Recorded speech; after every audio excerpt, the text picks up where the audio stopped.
Right now? Yes. Right now? Yes, right now. We're live. Hey, everybody, welcome back to our CollectorMania pack FFG living card game pack reviews. Today we're going to be doing, we should probably put this up here. This isn't our first time. The Guarding the Realm Game of Thrones pack. So I have with me today Jason Barr.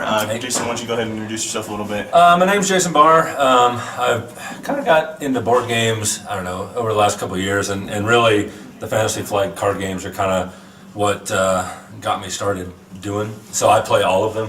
Me too. So Jason and I are in the same boat there. We like buy and collect almost every card game that Fantasy Flight makes. Yeah, and you know, so he and I kind of he got me into Game of Thrones actually.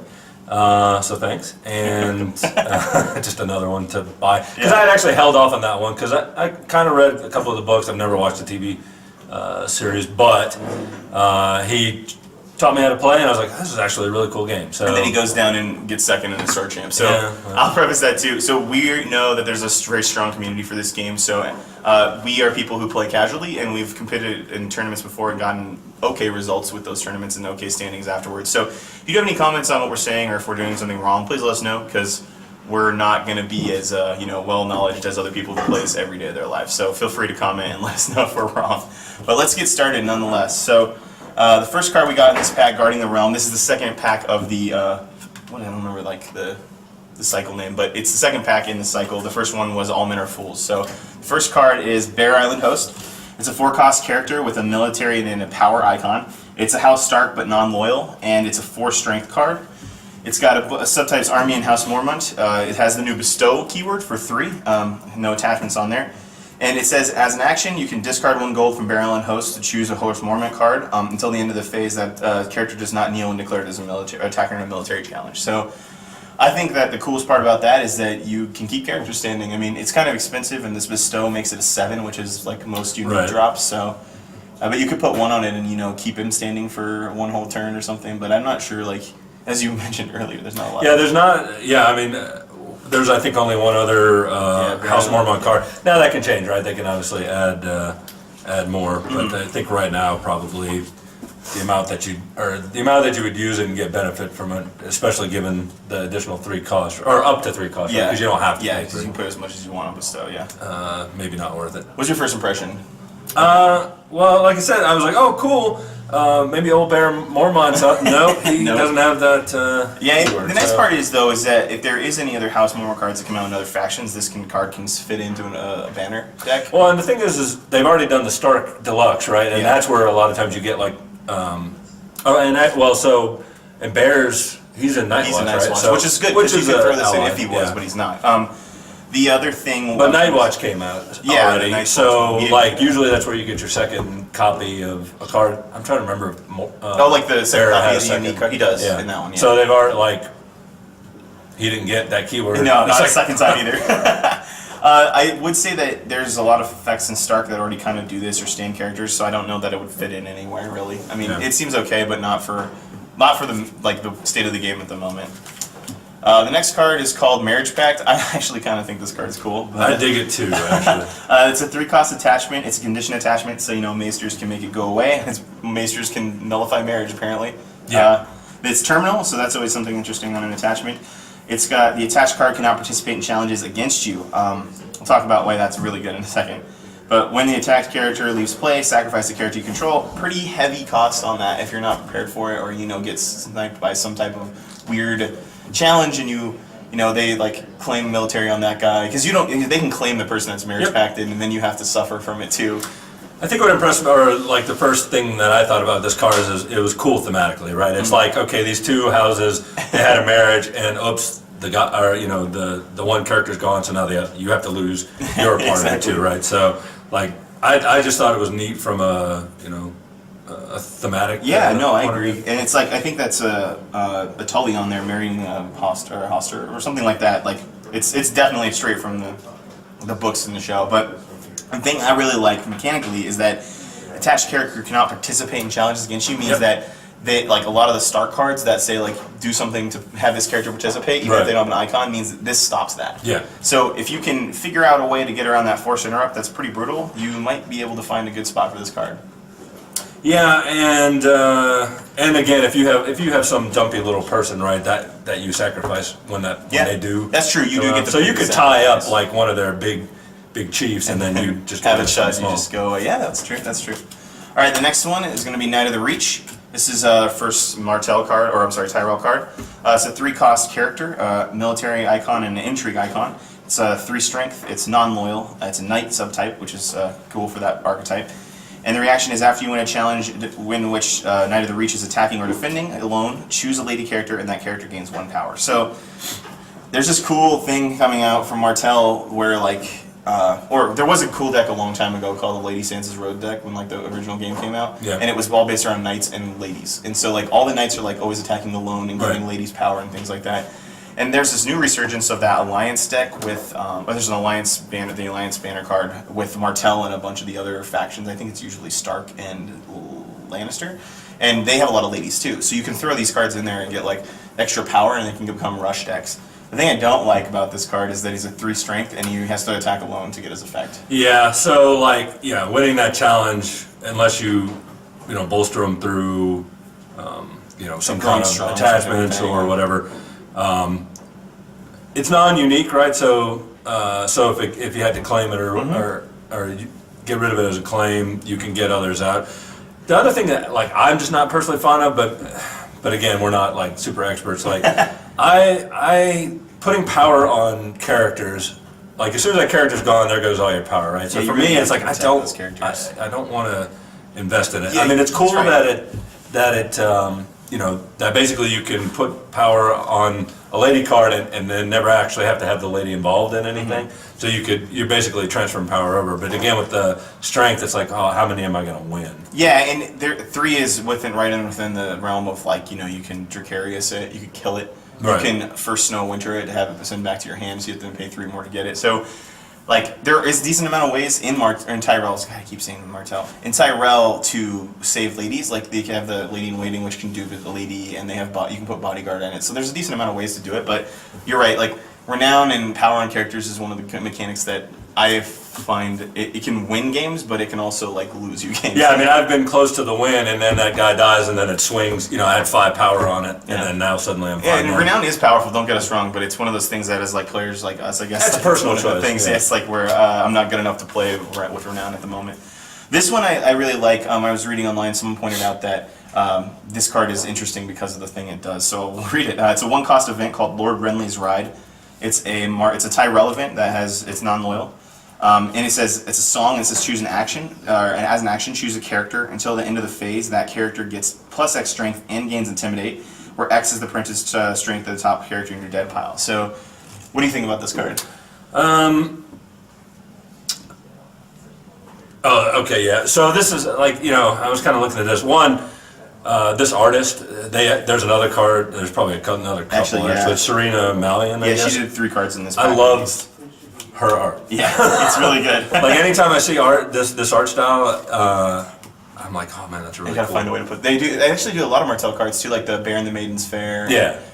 Decent. Maybe she does most of the song cards. Maybe that's what it is. Yeah, there are a good amount of song cards that has this style. So that's one. The other one, this is like if I have a great person on top, it's great. If I don't have a great person, then I got to sit with it and hold it. That was the main criticism I was reading, and I think too, is like if you haven't killed the right people, you're not in a good spot. But I do think there's power in a 1-cost event that gives someone Intimidate, especially on unopposed challenges. So like you swing with like a 3 dude, like a Chud, right? Like this knight, and you give Intimidate, and you can kneel one of their guys, and that really can mess up their like whole turn. Like they have to start redoing all the math, and it only costs 1 gold to do that in a faction that's really good at getting money. Yeah. So there is that. I think conditional Intimidate is a pretty good mechanic to give. I mean, it doesn't stick around like Renown does, but it's still one of those things where you don't expect it, and it can really mess up your turn. Yeah, and obviously you don't. I mean, if you're not in the right situation to play it, then you just hold it. Right? Yeah. So. All right. So the next card is our first Night's Watch card, Gilly. This is the first Night's Watch card after the expansion. I mean, I guess they kind of come out in random spots, but 2-cast character with an intrigue and power. So intrigue for Night's Watch is already kind of good because they're a little intrigue light. It's a 1 strength, unique, wildling trait, and it's got bestow 3. It's as an action, you can discard 1 gold from Gilly to choose a steward character you control until the end of the phase. That character gains stealth. So stealth is good. Yeah, and obviously Night's Watch with the Ranger stuff has a lot of ways to do stealth as well, right? Like to not have stealth but not get affected by stealth until... Oh, that's true. That their thing is about not stealth, right? But still, I mean, stealth is always going to be one of those things that's pretty good, especially in like a faction like Night's Watch, where you might be needing to like stealth a character with intrigue so you can stealth through. I mean, giving any steward intrigue could be good. I'm not sure off the top of my head what the steward cards are and if they're like the kind of body attackers or not, but and it's also, so yeah, there's an intrigue icon, but it's only 1 power, right? So it's not true. like but it's still good enough to block and not make it unopposed, and you really don't have to spend a lot to get her out, right? You could spend 3, give someone stealth, and have a one blocker for an intrigue challenge. Yeah, although I mean, but if you have some Haunted Woods out, right? That's true. Then you automatically aren't. As we learned the other day, like 200 woods and the wrong stuff can make it really hard to get through the wall. So, not very bad, but like it's still pretty fragile. I think Gilly's pretty fragile, but the granting stealth is pretty successful. So this one is the pack card, Guarding the Realm. It's a 2-cost event. It says marshalling action, and there's 2 of these types of cards in this set. There's one for Trigarian, and there's one for Night's Watch, and you're going to see what we're talking about in a sec with the reaction ability. Choose a character with a printed cost 3 or lower in an opponent's discard pile, and put it into play under your control. So, Night's Watch is all about stealing your opponent's crap. So they have a bunch of cards like, the Night Gatherers and all these other cards that can take cards away from your opponent, and like from your opponent's discard pile, or take cards away from their active characters. But the nice part about this is that when you win a challenge as the defending player, you pay 1 gold and return it to your hand. So, this is nice. In the whole cycle of play, it'll cost 3 to play, but you'll get a character every time. And maybe if you hit this is like another body you can play in that turn, right? So if they have any discard characters, you can play it, and then you don't it's not a dead draw, right? Right. Because events can be totally dead if you draw an event and you're like, well, I needed characters, no, I just lost the game. You might be able to replace that. With one of theirs against them, right? And then get it back if you need it later. So, what do you think about this card? Yeah, for sure. I mean, I like it. Again, it's one of those ones where you're dependent on what happens to have been not killed, but into the discard. I mean, I guess it could have been killed and then moved from the dead pile, but so it just depends, right? Like, I mean, it's only 2 gold, so it's not terribly expensive. It's loyal, so if you have a card that reduces based on that, then it's even cheaper. You could probably like fealty it, maybe, I think too. Maybe depending on when you play it, yeah. Yeah, so I think it could be good. I think the comment I was reading about was that it doesn't really fit with what you're trying to do when you try to steal characters. Like if you're playing a Night's Watch deck that wants to pull, you're trying to defend. Like you need defense, but that's not really going to kill a lot of characters. So it's kind of like it doesn't seem like. You might get the reaction back, but you might not have any targets, like you're saying. Right. Like the deck that would play this is almost a deck that wouldn't be having enough characters to target. Well, the other thing too that given that Night's Watch tends to be intrigue light, right? You could steal intrigue characters to agreed to fill that hole. Mm-hmm. And I just to think that there's in the meta and what we play anyway. There's not a lot of 3-cost characters that die. Most of the time, it's like dupes or something, or I'm sorry, not that die, but that are in the discard pile, right? Unless you can get them there by milling them out or something like that. This is a cool card, and it's the first Baratheon card here. It's the new copy of Melisandre. It's a 7-cost character. It's got an intrigue and a power icon and 6 strength. It's a Lady Relore type. It's loyal, and it's got insight on it, which is kind of cool. And the reaction is after you win dominance, choose an opponent and discard 1 card from that hand. If that card is a character, it puts place in its owner's dead pile. So there was this whole idea that I was seeing about playing a deck with Baratheon where you can just lock down their hand, right? You can play Scene in Flames. Mm-hmm. You can use this card to just kind of cherry pick stuff out of their hand, and then they can't do anything, right? But I think that the cost is a little prohibitive, and expensive. The fact that she has to get out and stay out, and a lot of the decks in Baratheon are just playing the regular mill because she actually does a lot more for that archetype now than the other ones. But what are you thinking about this? Well, and in this pack, right, there's a Great Hall. We're going to talk about Great Hall. So that'll help pay cost, potentially, right? You can knock it down by 2, plus your other cost reducers. But yeah, for sure, the ability to go in, and, so they're sitting on one of their 6s or 7s because maybe they couldn't afford to put it out or whatever, and then you're like, and you kill it, right? Which is so now that's out of the game, right? It's kind of like that unless they can bring it back. In the original first few months of the game, there was Gregor Clegane was a huge player. He cost 10, but You can like pillage kill things. It's really rough, and that was something that people were like actually legitimately afraid about because it was so rough to get all your characters killed by pillaging. And this is another effect that reminds me of that, where you're like, yeah, you can never play Ned Stark again unless you have like a close call or something like that, right? And only certain decks can actually defend against like killing a character of the other opponent's choice. Yeah. And that's like Targaryen. And the thing with her other card, I forget what it is, but I remember loving it, right? Like I had it in a Baratheon deck that I had.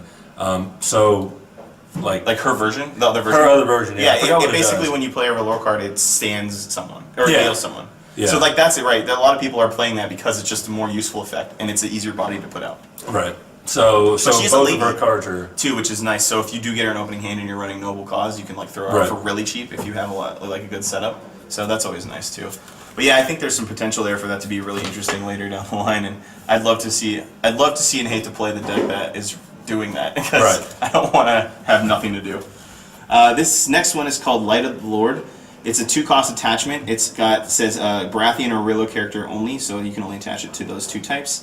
As a reaction after the dominance phase begins, stand attached character and gain 1 gold. So, like more dominance wins. Like, yeah, exactly. How can we win dominance even harder? Yeah, because the Baratheon has already a bunch of things like that. Plus, if you get an Iron Throne out. Yeah. Well, then maybe this is like the way not to have to run Iron Throne. Yeah, and you can maybe stuff another. I'm not sure. The gold, it seems strange to me because there's not a lot of stuff that happens in the dominance phase that you can do with the gold. Oh, I mean, it gives you +1 strength and dominance, but it's like it immediately gets taxed, right? So I'm Right. thinking like the only way to keep that would be to play like Martell, Baratheon Banner, or Banner of the Stag, and have this card in it, and then. well, the other thing too is it it might help your dominance, right? I agree. Like that's the one thing that I see about it, but. Yeah. I mean, for 2 gold, you're not getting like a true benefit from it because you don't get to keep the gold ever, right? Yeah. But yeah, no, you're right. I mean, I'm just trying to figure out, and feel free to comment on this if I'm missing it. What other benefit that single gold from Light of the Lord has? That's your homework, folks listening. The next card is going to be Polliver. So Polliver is a 3-cost character with military intrigue icon. So Lannister has more intrigue icons. Big surprise. 3 strength. It's unique and it's non-loyal. It's an ally, so it's targetable by all of those effects that want to affect ally characters. And it's got pillage. And after Polliver discards a character using pillage, return 2 gold from the losing opponent's gold pool to the treasury. So one question that I had that I wasn't sure about are there cards in the game that you get to look at the top or top card or cards on there? Tyrell has a bunch of those where like you can there are events sometimes that you look at stuff. Mm-hmm. So there's actually a card this combos with from the last pack really well, and it's not the last pack. It's called the Gold Rose. So if you play the Gold Rose, it's a challenge action. You can look at the top card of a player, like the top 3 cards of a player's deck, right? Then you could pillage attack and try to hit that card. I personally think that it's like it's a good combo if you have it, but it seems so fragile to me that it'd be difficult to build around. Mm-hmm. But it could be cool. But I mean, there's a mess of stuff in Lannister now with the Klansmen that are all about pillaging and just like kind of milling your opponent and hitting stuff that hurts them. Right. So there's that. I don't really like this card that much, just because, like, how often are you going to use this reaction? Yeah, like I said, I mean, my thought was just like, okay, if I can peek and then pillage and then get rid of it and deprive them of 2 gold, that's awesome. So probably situational. Yeah, and the 2 gold returning from the treasury, I'm like, how many times is that? How are you gonna have 2 gold, or like, you have to really be in the right situation where you're maybe first player and you can attack, then they can return it, so they can't use the Dracarius or something like that if they had 2 gold, right? Right. Yeah, I'm not impressed by Polliver. Not impressed. Not impressed. Mediocre. The 2-cost location in the hand Solar is the next card from the Lannister set. Lannister cards in this set. The Hands Solar is a unique card that's non-loyal. It's a King's Landing subtype. And it says, as an action, kneel the hand Solar to choose a character until that phase, that character gains an intrigue icon. So, bannerable.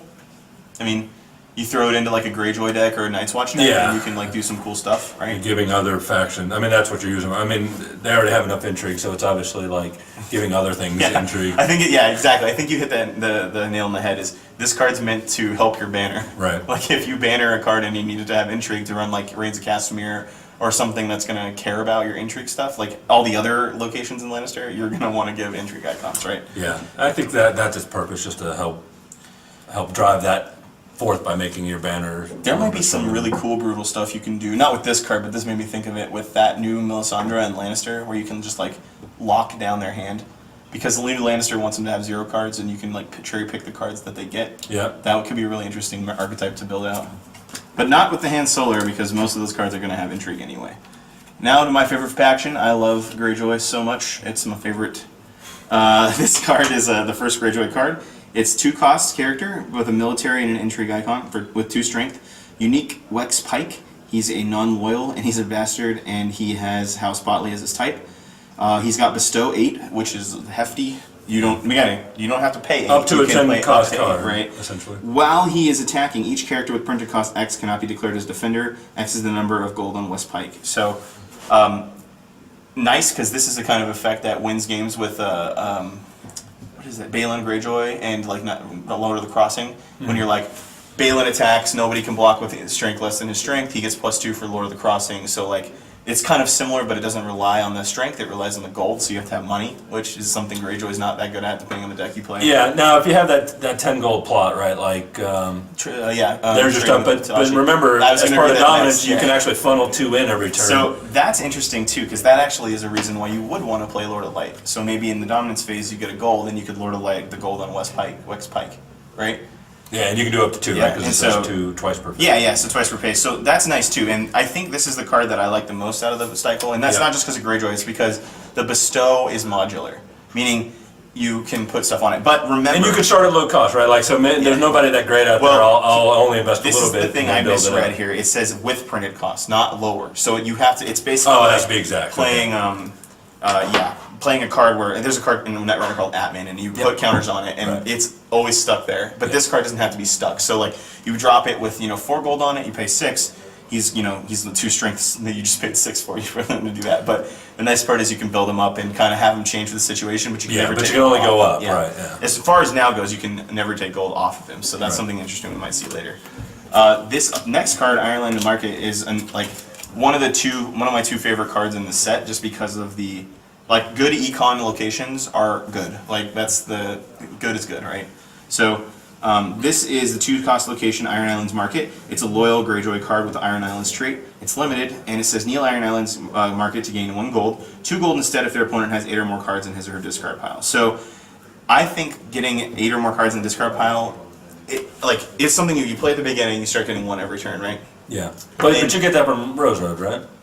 You do get 1 from Gold Rose Road, but that is an icon. It doesn't really matter, but like you have to kneel this to do it, and so on and so forth. So like you could unkneel this and do it again if you could find a way to do that, which is nice. But I was saying is that it scales well with play. Right. Meaning like you put it out at the beginning and you put it out later, it's still good because you're getting 2 gold instead. Right? How much does Rose Road cost? 0. But Rose Road is like it's 0. Because I'm just like my thought was like, okay, would I ever replace Rose Road with it? Like what? No, but you might replace King's Road with it. Okay. That's kind of what people are looking at. And so a while ago in my Greyjoy deck, I replaced Rose Roads with King Balin Solar. When you win initiative, you get a gold, which is like something that Greyjoy does a lot. And so like the nice part is that for all the people who play casually, these 2 cards now that can be put in Greyjoy that mean you can build more decks with your other cards. So and I just like it because it fits well with like winning the game. So like when you start having cards in the discard pile, people play cards, they play events. For sure. It's gonna be helping itself as you go.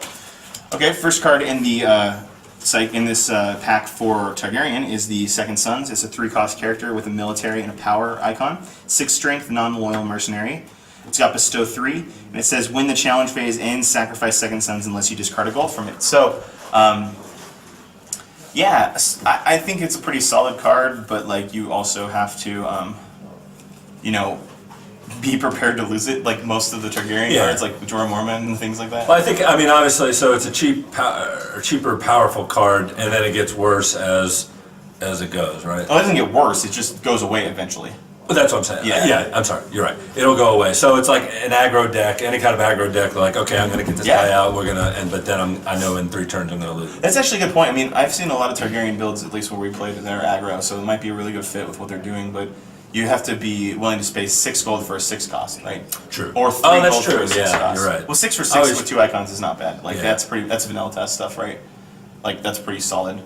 6 for 6 with 2 icons is usually pretty good, and it's not unique, so you can put 2 out. You can put like 2 in the same that's turn. true. So it's all right. I think that I want to see where bestow goes before I start judging cards with bestow, because there might be some effects later that Right. like let you put more gold on them or something like that, right? And that could be interesting. All right. A dragon is no slave is the next card. It's a 2-cost event. This is the second of the 2 events that have that kind of reaction ability. It says challenge action. Choose a character without attachments, gains -2 strength until the end of the phase. Reaction: after you win a challenge in which you control a participating dragon character or Daenerys Targaryen, pay 1 gold to return a dragon is no slave from your discard pile to your hand. So, what do you think? Yeah, I mean, these are cool. I haven't really played any Targaryen stuff, but I mean, obviously, you're gonna have dragons, so you're gonna get your card back, and then you know, it's like, okay, you're down 2, and then I can just keep reusing this. The only every thing turn, I don't like probably. about it is that you can only use it on characters without an attachment. So like it might be good against like Night's Watch, but like you can't ever hit anybody that's really big. Like you can't ever hit anybody that might have like an ambush weapon, right? It's easy to play around because you can just be like, oh, they're playing Targaryen. I just need to protect my guys with attachments. It seems though, like in the games that we've played, I never see that. Like I have attachments in my deck, but again, you got 60 cards to get through, and you don't. No, you're right. Like Targaryen, You don't Night's get through 'em. Watch, I never seem to Greyjoy find don't play them. attachments, Yeah. but like you have Baratheon playing attachments. You have Stark definitely playing attachments because of ice and all that other stuff. I'm not sure. I think there's a bunch of Lannister stuff because they always run the Widowmaker sword, like Joffrey's sword, and that you can ambush that out, which is like kind of difficult when you do this because if you have priority, you just ambush your character when they're playing Targaryen. I do think that it's nice to, especially on a like see, like the one plot with Targaryen where you can reduce everybody's strength by 1, and then it gives the condition that if their strength is 0, they die. Right. This could be really good. Yeah, because then you could finish try to somebody play off. it multiple times, but it is kind of expensive to play multiple times, so you probably only get it off once a turn if that, right? So Yeah. if you get it back, it's 3. But yeah, it could be cool. Interested to see where that goes. The first Martell card out of here is Orphan of the Greenblood, 2-cost power icon for 2 strength. It's non-loyal. It's an ally, and it says bestow 3. When this card, I'm not going to read bestow. You guys probably know what bestow does. Or if you don't, you should buy the pack and see because it's got a thing inside of it that tells you. Or look at the card right here. I guess you can do too. Action: discard 1 gold from Orphan of the Greenblood to return another character you control to its owner's hand. So combo fodder, but nothing cool with this yet. Yeah, and I was like, oh, can I do like the Maester and save stuff? But it says you control, right? So I can't pull somebody out of my discard with this, right? Or No, yeah, Can you do it as they die and then like before it goes to get it back in your hand? Well, see, there's no like if it was a reaction, yes, but right now the action window would happen after they die, yeah. and so you can't activate actions inside of the claim area. So, Yeah, and like that was the only purpose that I was thinking that would make it cool. But well, then, Martell has a lot of jumpy stuff. So like one of the card, Arian Martell, I think, is the one that's like you play her, and then you can basically flip her back to your hand to put out another card that like another 5-cost card. So like, well, there's and you stuff can use like anything that's like when it's played, right? Like, okay, I did it, now I got it back, and I'm going to do it to you. Or like you could actually banner this in with Lannister for the jumping lion stuff, where like they have a bunch of cards that say play the card and then kill it at the end of the turn, or put it in your deck at the end of the turn, or whatever. To like tutor the card out, or to play the card with those card with effects, and then use a bestow action off of Orphan of the Greenblood to pull it back in your hand so it doesn't die or something like that. Yeah. But again, super combo-y. Like you have to have all the pieces in place to be able to do that. But I guess that's what Martell's kind of about. So. All right, this last non-neutral card here from Martell is Scorching Deserts. It's a 1-cost location and it's non-loyal. It's called Dorn subtype. After a character with fewer than 2 challenge icons is declared as an attacker or defender, kneel and sacrifice Scorching Desert to remove that character from the challenge. So yeah, I mean this kind of fits okay with like what Martell's doing. They can take away icons with their attachments and with their effects. So you can likely get somebody down to 1. I mean, this is I need to win this challenge card, so I'm gonna. I don't know that if it has a spot though. Like, there's so many other good. Like, you really want to run Sun Spear and all these other locations. I'm not sure if it fits anywhere. It could be cool. I don't like that you have to sacrifice it because, like, I mean, it is cheap, but like you probably get like one of these a game maybe, unless you're like building orders in them, which you would never do. So, maybe later. Maybe later. Scorching Deserts. All right, this is my third favorite card in the set, right underneath the one we're about to talk about after. So, Black Walder is a 4-cost character, military icon with intrigue, 3 strength. He's a House Frey subtype, which is cool for all the cards coming out in the next few cycles. Bestow 3. During the third challenge, you initiate during the third challenge, you initiate each phase. Black Walder gains renown and gets +2 strength for each gold he has. So I have a little thing of, like, I put down my little thoughts, just my initial thought when I read the card, and all I wrote down for this was nice. Yeah, right? Because for 5, you can have, if you go to the last one, he's got Renown, so the one we're a little bad playing with, but can be good in the right hands. Yeah. And he gets the effect from Lords of the Crossing without having to have Lords of the Crossing. Right. And if you do have Lords of the Crossing, you get double it, right? So if you put 1 gold in this guy, he becomes a beat stick in the third challenge every phase. He's got an intrigue, which is nice. Oh, and then there's the banner, right? That you get.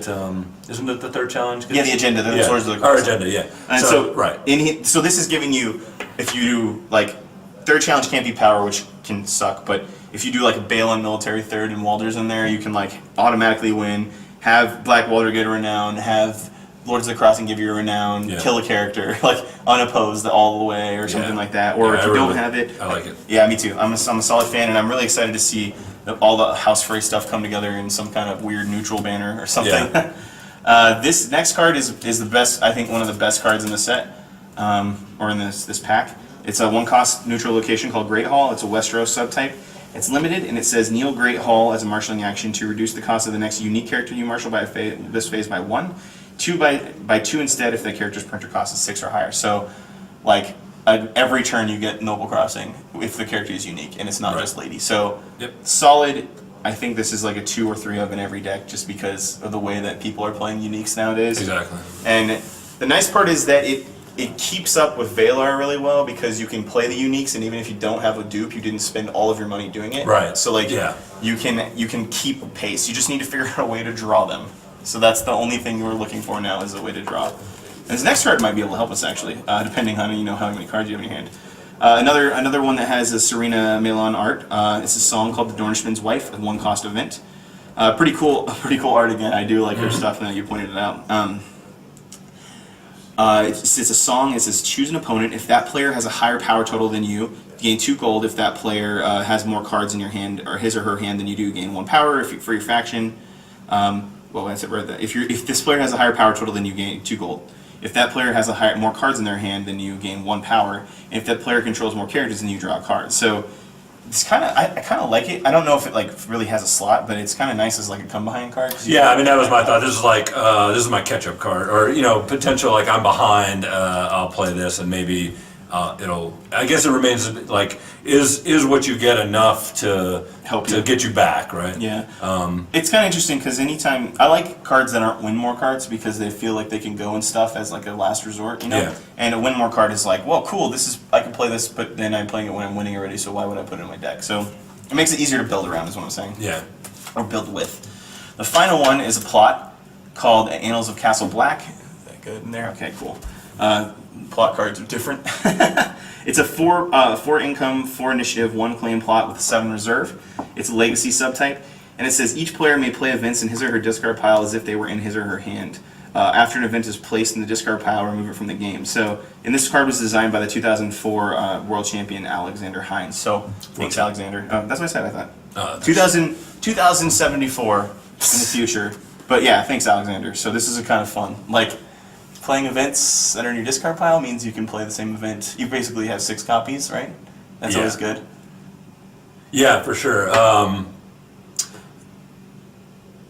I guess the part I was confused. So after an event is placed in the discard pile, remove it. But each player plays events in their discard pile. Yeah, may play. Oh, so once you play it out of your discard pile, then it's no. That's the kicker. Is that after an event is placed, so it makes your opponent able to play. You and your opponent able to play from your discard pile. So that means the events in your hand and your discard pile are fair game. Yep. But anytime you play an event that turn, it gets removed from game, even if it's from your hand. So like it just opens up what you can do, but it also makes it so your opponent doesn't have they don't have events in their discard to get back or something like that. Right. So, interesting. I'd like to see what happens with this card, but again, it's got the art from Serena on it. So yeah, I think that was. I think it's okay. We'll see where it goes, but yeah. Well, thanks for watching, everyone, and taking the time there. I know these packs are kind of big, and there's lots to talk about, so it's probably a longer video. But remember to like CollectorMania on YouTube and follow us on Twitch and Twitter, and go to our website and become a Collector Maniac to get free stuff. Check us out next time, and come down to our LCG nights, which are Tuesdays and Saturdays, and we'll have tournaments on the calendar. So if you're interested in any of the games we have tournaments for, come on down. See you next time. Thanks, Jason. Yep, no problem, man.